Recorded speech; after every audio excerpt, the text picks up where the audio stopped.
Welcome back, fellow mystery enthusiasts. Today we're taking a detour from our usual content to bring you a thrilling narrative that's sure to give you goosebumps.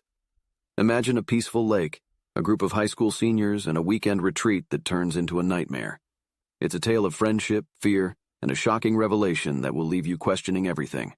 Buckle up, because we're diving into the eerie depths of Lake Serenity.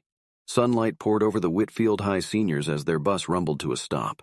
The lake, glimmering under the afternoon sun, stretched out in front of them like an enormous, sparkling mirror.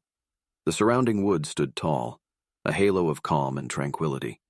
The air was filled with the scent of pine and earth, providing a stark contrast to the concrete familiarity of their school environment. Mr. Collins, their charismatic history teacher, stepped off the bus first, his eyes twinkling with a hidden excitement as he took in the stunning view. "All right, folks, welcome to Lake Serenity," his voice echoed, followed by a burst of cheerful applause and excited chatter from the students. The students clambered off the bus, their faces reflecting a mix of excitement, curiosity, and a hint of trepidation. Jake, the soccer team's popular captain, led the group with a broad grin, making lighthearted jokes to lighten the atmosphere. Behind him, the chatter of Bella and Sarah, the duo known for their infectious laughter and beauty, added a lively note to the day. Noah, the introverted artist, detached himself from the group, his sketchpad in hand, as he found a quiet spot by the lake to capture the scenic beauty. And at the edge of the group, Claire, the shy math geek, observed them all with her wise, thoughtful gaze. The cabins, their home for the weekend, were rustic but comfortable, providing the students with the thrill of being in a place that was so different from their everyday life. The day was filled with unpacking, exploring, and initial excitement. Laughter and voices echoed around the lake as they found their footing, played games, and indulged in impromptu races by the shore. As the sun began to set, painting the sky with shades of pink and orange, a bonfire was set up. The dancing flames cast an intimate glow over the group, shadows flickering across their young, eager faces. Mr. Collins, playing his part perfectly, brought out a bag of marshmallows, adding to the students' delight. Under the starlit sky, stories unfolded. Some spooky, some funny, some deeply personal. There were revelations, shared secrets, roasting marshmallows, and camaraderie. It felt like a perfect high school retreat, an escape from the reality of upcoming finals and college applications. Even Claire, who generally preferred to keep to herself, found herself drawn into the shared warmth and companionship. As the fire dwindled and the moon climbed higher in the sky, the students began retiring to their cabins, their voices subdued, their hearts filled with the satisfaction of a day well spent. Little did they know of the dark turn their weekend getaway was about to take, or how their lives would be irreversibly changed by this trip. The dawn broke over Lake Serenity, bathing the cabins and the surrounding woods in a warm golden hue. The events of the previous night, filled with laughter and bonding, still hung in the air as the students began to stir. The day was planned to be an adventurous one. Mr. Collins, after serving a hearty breakfast, announced a hike along the rugged trails encircling the lake. The students, still sleepy but excited, gathered around, tying their shoelaces and filling their water bottles. Among them, Jake, always the enthusiastic one, rallied his friends, setting a high-spirited tone for the day. As the sun began to rise higher, they set out on their journey. The trail was beautiful but challenging, strewn with slippery stones, steep inclines, and sudden drops. But the teenagers, led by Jake, met every challenge with gusto, supporting one another when the going got tough. Claire, who usually kept to herself, found herself admiring Jake's leadership, the way he encouraged everyone, always ensuring no one was left behind. About midday, they reached a breathtaking cliff overlooking the lake. Its stunning view made the strenuous hike worthwhile. The cliff had a steep drop, but a sturdy guardrail ensured everyone's safety. As they marveled at the view, taking pictures and catching their breath, Jake decided to entertain his friends with some of his soccer stunts. The air grew still as Jake balanced himself on the guardrail, showing off his tricks. Laughter and cheers rang out. Everyone was engrossed except for Mr. Collins, who had stepped away for a moment. The cheers abruptly turned into terrified screams as Jake, losing his balance, tipped over the guardrail, plummeting into the thick foliage below. Panic ensued. The students rushed to the edge, their faces white, eyes wide with shock and disbelief. Mr. Collins rushed back to the scene, his face a mask of confusion and fear. Without wasting any time, he and some of the stronger students clambered down the steep incline to find Jake. After a harrowing search, they found him. Jake lay motionless, his body unnaturally twisted, his life snuffed out in an instance of reckless fun. The image was ghastly, sending shivers down the spines of even the toughest students. Claire, standing on the cliff, her heart pounding, couldn't shake off the eerie feeling that Jake's fall was more than just an accident. As dusk fell, the group, silent and traumatized, made their way back to their cabins. The sight of the empty bed in Jake's cabin sent a fresh wave of sorrow through their hearts. That night, under the twinkling stars and by the calming lull of the lake, they mourned their lost friend.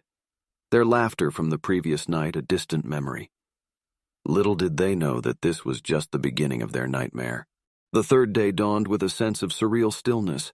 The laughter and cheer from the first day of their trip now felt like a distant memory. The lake, which had been a symbol of tranquility and joy, now mirrored their sorrow and unease. The students chose to stay indoors this day, their adventurous spirits dampened by the tragedy. Bella and Sarah stuck close together, their usual lively chatter replaced with whispered words of comfort. Claire found herself missing Jake's leadership and warm presence, feeling the void he had left behind. In the midst of the gloomy day, Noah, the introverted artist, was nowhere to be seen. Known to seclude himself during times of stress, his absence wasn't particularly alarming. Mr. Collins suggested giving him space, reassuring the students that Noah would come out when he felt ready. As evening approached, Mr. Collins decided to check on Noah. He didn't return for a while, and his prolonged absence began to unsettle the students. When he finally emerged from Noah's cabin, his face was ashen, his hands trembling. Noah, he informed them in a choked voice, was dead. A wave of shock and despair swept over the group. Noah, they found, had overdosed on his prescription medication. The authorities were contacted, but given their remote location, help was hours away. In their helpless and shaken state, the friends couldn't help but suspect that the accidents were connected. In the ensuing chaos, Claire took it upon herself to venture into Noah's cabin. Among his scattered belongings, she found his sketchpad. Flipping through its pages, she discovered his most recent work, a series of disturbing sketches that showed a shadowy figure looming over their cabins. A chill ran down her spine. Were these just the ramblings of a disturbed mind, or was Noah trying to communicate something? Late into the night, under the watchful eyes of the moon, the students gathered in one cabin. Tensions ran high as they questioned each other, their grief morphing into fear and suspicion. Friendships began to crack under the strain, the pleasant memories of the first day becoming more and more blurred. The once serene lake retreat had transformed into a setting of fear and uncertainty. The students were trapped in this nightmare, unaware of what the remaining days had in store for them. The morning of the fourth day arrived like a haunting specter over Lake Serenity. The lake, once a sparkling oasis of tranquility, now felt eerie and foreboding. The students woke up to the grim reality of their situation. They were stranded, and a cloud of fear and uncertainty hung over their heads. In an attempt to salvage their rapidly deteriorating trip, Mr. Collins suggested they hold a lakeside picnic. The idea was met with mixed reactions, but the students eventually agreed, hoping that the peaceful surroundings might help them regain some semblance of normalcy. As they gathered around the makeshift picnic area, Bella, the excellent swimmer and typically the life of the party, appeared visibly shaken.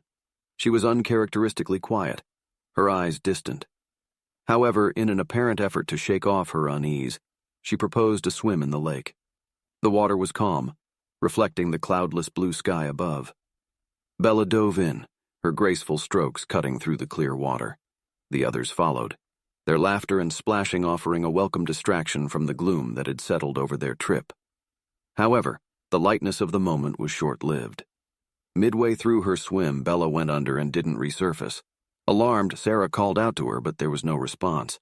The water, once clear and calm, suddenly seemed murky and menacing. Panic set in, and Mr. Collins, along with a few others, dove into the water, their eyes scanning the depths for Bella. After a heart-stopping few minutes, they found her. Bella, an excellent swimmer, was unconscious, her body limp. They dragged her to the shore, but it was too late. Bella had drowned. The grief was immediate and overwhelming. Bella, their friend, the girl with the ready smile and infectious laughter, was gone. Once again, they found themselves grappling with the shock and grief of losing a friend. Claire, her mind buzzing with the horrors of the last few days, couldn't help but feel a sense of dread. 3 friends had died, all under different circumstances, and all with no apparent evidence of foul play. But the sinking feeling in her gut told her that these were not mere accidents. Something sinister was at play. The rest of the day was a blur of tears, consolations, and silence. The night fell heavy on their hearts, the once friendly woods now appearing hostile and secretive. They huddled together, the realization sinking in. They were trapped until Monday with a potential killer among them. The 5th day at Lake Serenity greeted the remaining students with a muted sunrise, its usual splendor shadowed by their growing dread and despair. The cabins that had once felt cozy and inviting now seemed more like a claustrophobic trap. Deciding to stick together, the students spent the day in close proximity, their fear of the unknown binding them more than their friendships. The light-hearted banter of the first day had been replaced with uneasy silence, punctuated by hushed whispers and fearful glances. Claire, the analytical mind in the group, began to delve deeper into the unsettling circumstances of their friends' deaths. In the quiet confines of her mind, she played and replayed the events, each accident seeming more suspicious with each review. She couldn't ignore the growing suspicion that their charismatic teacher, Mr. Collins, seemed eerily calm through it all, his usual jovial demeanor replaced with a guarded stoicism that didn't quite sit well with her. In the meantime, Sarah, the perfectionist of the group, seemed to be spiraling. The high achiever was unused to situations spiraling out of control, and the dire circumstances seemed to be taking a toll on her mental health. She was jumpy, her eyes reflecting her inner turmoil. The group, dealing with their own fear, struggled to offer her the support she needed. The day moved sluggishly, each passing hour intensifying their longing for Monday morning. The thought of spending another night in the cabins filled them with terror, but there was no other option. As the night descended, they decided to stay awake, afraid of what the shroud of darkness might bring. They huddled in the common area, keeping the lights on, their conversations a mere whisper, their senses heightened to every sound in the stillness outside. When the early rays of the morning sun finally began to break, a sigh of relief ran through the group. They had made it through the night. However, their relief was short-lived. Claire, upon stepping out for some fresh air, stumbled upon a terrifying sight. Sarah was hanging from the branch of a tree near their cabin, her lifeless body swaying slightly in the morning breeze. A piece of paper clutched tightly in her hand bore 2 chilling words: teacher's pet. Shocked and terrified, Claire confronted Mr. Collins, accusing him of the murders. He defended himself, his voice steady, his eyes meeting hers unflinchingly. But Claire, seeing the evidence right before her eyes, found it increasingly hard to believe him. The 6th day arrived at Lake Serenity amidst palpable fear and tension. Sarah's lifeless body, the chilling note, Claire's accusation, the horrifying revelations had left the students shell-shocked. With no option left, they decided to spend the last night huddled together in the common area. The remaining students kept their distance from Mr. Collins, their fear morphing into open suspicion and distrust. Mr. Collins, on the other hand, seemed to have retreated into a shell. He hardly spoke, his gaze distant, his thoughts a mystery. Any attempt at reassurances or explanations were met with cold silence or heated accusations. With every passing hour, the remaining students waited for the dawn, their hearts pounding with fear and anticipation. Claire, though scared, kept her analytical mind working, reviewing every piece of evidence, every moment since their arrival, every action of Mr. Collins. The night wore on with an oppressive weight. The darkness outside seemed alive, the shadows menacing.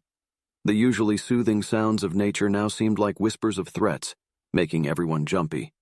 Throughout the night, they kept a vigilant watch, jumping at every rustle, every creak. They barely spoke, the silence a heavy blanket over their once cheerful camaraderie. Each one was wrapped in their thoughts, their minds filled with dread of the impending hours. The chapter closes with the first rays of dawn beginning to light up the horizon. The night had passed without incident. Relief was short-lived, though, as the weight of the previous day's horrors remained with them. They waited for the bus that would finally take them away from Lake Serenity, a place that had turned from a haven of joy to a nightmare of sorrow and terror. Their once beloved teacher, Mr. Collins, stood away from the group, his eyes not meeting anyone's. His thoughts remained his own, the truth of the horrifying trip hanging heavy in the cold morning air. As the morning sun finally rose over Lake Serenity, its rays did little to dispel the somber atmosphere that had settled over the remaining students. The lake, which once radiated with beauty and tranquility, was now a haunting reminder of the horrors they had experienced. The waiting hours for the bus were agonizingly long. Packed bags sat at the entrance of the cabins, a silent testament to the urgency with which they wanted to leave this nightmare behind. In the midst of the tense silence, Claire noticed Mr. Collins's cabin door ajar.